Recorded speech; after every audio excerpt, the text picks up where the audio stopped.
A glistening thread woven into the illustrious fabric of our cultural heritage is yoga. From times immemorial, the science of yoga was handed down from master to disciple. Yoga in the broadest sense is the science and art of higher life. It is the disciplining of all our powers, physical, mental, moral and spiritual, with a view to a richer and fuller life. Yoga is therefore fivefold: Hatha Yoga, Raja Yoga, Bhakti Yoga, Karma Yoga and Jnana Yoga, according to the power taken up for culture.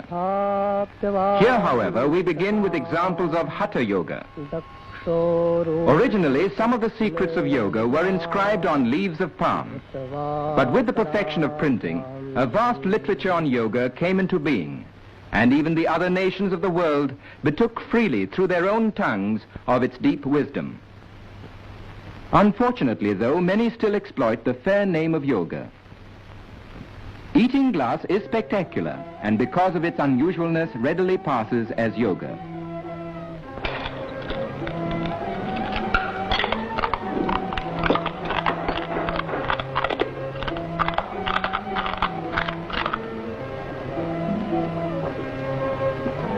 Any audience will watch such a feat in wide-eyed wonder, and more so when the performer follows it with undiluted nitric acid.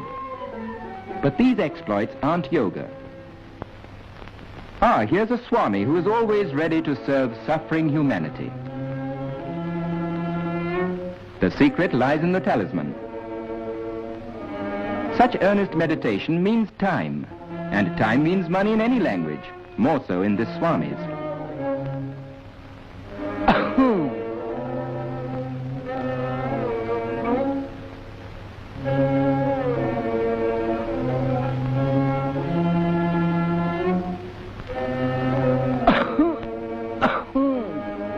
It takes all sorts to make a world, and such acts have done much to discredit yoga. But the genuine followers of yoga are above such petty concepts, for there is no base materialism in yoga. It involves purification, concentration, control, dedication or sublimation of the respective power. The ultimate aim of yoga is to achieve purity and freedom of the spirit. Yoga, then, is the science of living a pure and healthy life, physically, mentally, and spiritually. To help achieve this end, a set of physical exercises called asanas has been evolved, which can be followed by anyone of any age, race, or creed. Yogic exercises can be practiced daily by every member of the family, for they serve as the foundation for good health. Practice the exercises in a clean and airy place.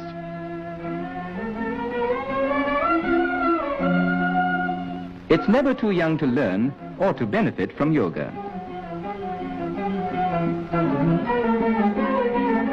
Here is a yoga institute in Bombay which still preserves the ancient traditions and caters to the needs of our countrymen. For the cure of specific ailments, one should seek guidance from an expert who will first carry out a detailed medical examination.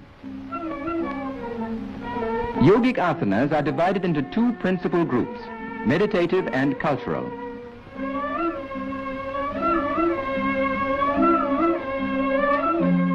This asana, Dhanurvakrasana, or the bow curve pose, helps to keep interior and posterior muscles supple. The average man uses only 1/3 of his lung capacity. The expert measures the patient's lung power with a pneumatometer, after which he will be given the proper asanas to develop the use of his lungs and diaphragm. Without the guiding hand of an expert, a knowledge of yogic exercises can be obtained from a book. But such reading should not be taken too literally, for such knowledge may boomerang. Our friend here seems to be sticking pretty close to the printed page. No apparatus or implements of any sort are required to perform asanas.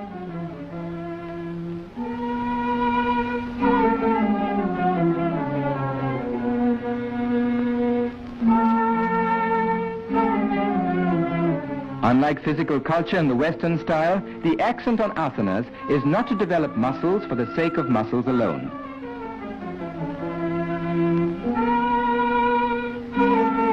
The aim of yogic asanas is not bodily strength, but the development of the internal organs without any strain whatsoever. The yoga mudra, through compression, stimulates the abdominal organs, and through maximum stretch of the spine, it adjusts the vertebrae and increases spinal circulation.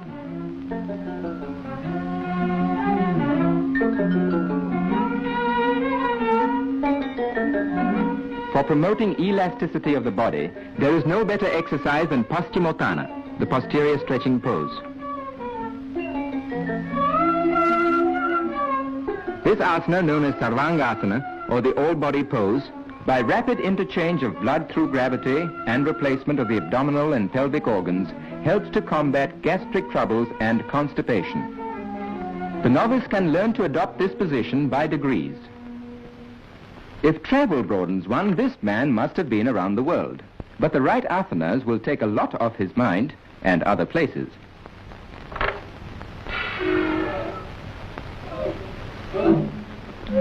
Even though of ancient origin, the daily practice of yogic exercises will benefit all who live in the modern world, no matter what profession we follow.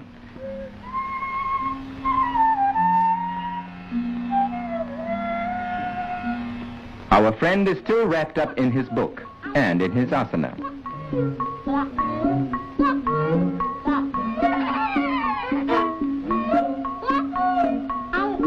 What he needs is a helping hand. Good, he has one to spare.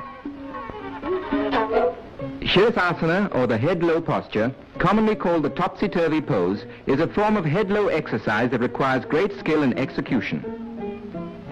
Observe its execution carefully.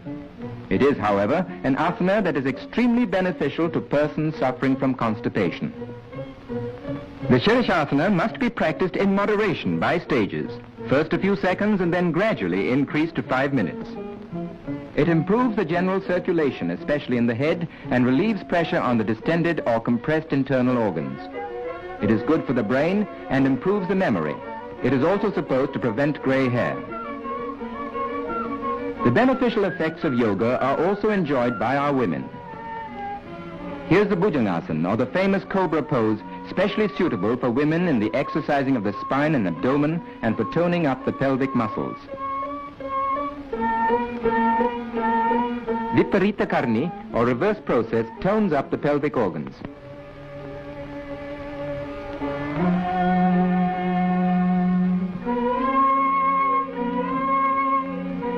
This exercise of Ardha Matsyendrasana is used as a lever for the lateral twists of the spine. It stimulates brain activity.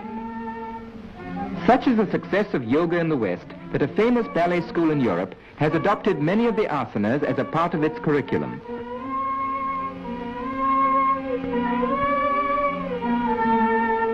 Suppleness of limb means also a corresponding suppleness of mind. Well, this is what comes of sticking too closely to the printed page. In other words, he's stuck. Ladies and gentlemen, the solution to this crossword, sorry, cross-leg, will appear in tomorrow's paper. The Shakti Chalana Mudra, or activating process, is excellent as an internal abdominal massage.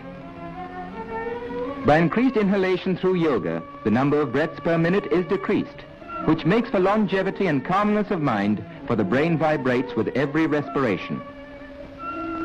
This is Bhastrika, or bellows breathing, which, by rapidly increasing the supply of oxygen, stimulates the respiratory tract and keeps it perfectly healthy.